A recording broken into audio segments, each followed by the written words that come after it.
গোটা ডিমই চুলে মাখবেন নাকি কুসুম? চুল বৃদ্ধির জন্য কোনটি ভালো? নমস্কার, আপনারা শুনছেন কেটিভি বাংলা ডিজিটাল নিবেদিত পডকাস্ট ফিশ ফিশ। আপনাদের সঙ্গে আমি নিবেদিতা। কেশচর্চায় ডিমের ব্যবহার নতুন নয়, তবে গোটা ডিম বা সাদা অংশ বা হলুদ কোনটি মাখলে চুল ভালো হয় জেনে নেব আজকের এই পডকাস্ট থেকে। ডিম খাওয়া হোক বা মাথায় মাখা কিংবা চুলের জন্য অত্যন্ত ভালো।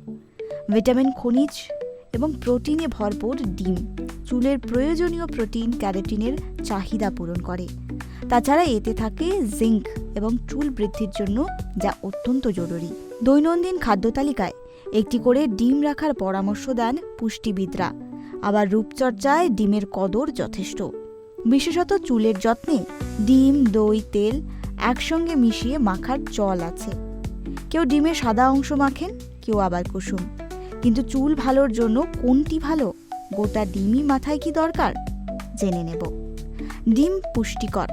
গোটা ডিমে মোট 72 ক্যালোরি মেলে। ডিমের সাদা অংশে 17 ক্যালোরি, হলুদ অংশে 55 ক্যালোরি। ডিমের সাদা অংশে প্রোটিন থাকে 3.6 গ্রাম এবং কুসুমে থাকে 2.7 গ্রাম। ফ্যাটের মাত্রা আবার কুসুমে বেশি, জিঙ্কের মাত্রাও বেশি। সাদা অংশের ভূমিকা। ডিমের সাদা অংশে প্রোটিন এবং বিভিন্ন রকমের ভিটামিন থাকে। চুলের গোড়া মজবুত করতে এবং চুলের বৃদ্ধিতে তা খুবই কার্যকর।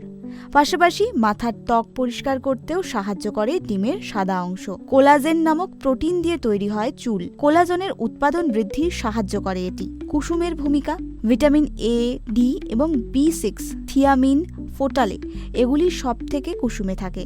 এর মধ্যে বায়োটিন এবং প্রয়োজনীয় ফ্যাটি অ্যাসিড থাকে। বায়োটিন চুল ঝরা বা পাতলা হয়ে যাওয়া থেকে চুলকে রক্ষা করে। মাথার ত্বকে চুলের উৎপাদনের পরিমাণ আরও বৃদ্ধি করে। সাদা না কুসুম কোনটি ভালো? মাথা ত্বক পরিষ্কার করতে, তৈলাক্ত ভাব নিয়ন্ত্রণ করতে ডিম সাহায্য করে।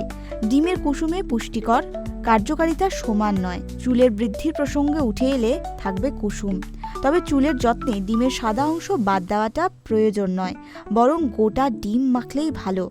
খাওয়ার ক্ষেত্রে উচ্চ ফ্যাটযুক্ত ডায়েট নিয়ে কড়াকড়ি থাকলেও অনেক সময় কুসুম বাদ দিতে বলে, তবে তা পুষ্টিবিদদের পরামর্শ অনুযায়ী করা উচিত। এই ছিল গোটা ডিম চুলে মাখবেন কিনা সেই নিয়ে বিশেষ পডকাস্ট। কেমন লাগলো অবশ্যই জানান আমাদের কমেন্ট বক্সে।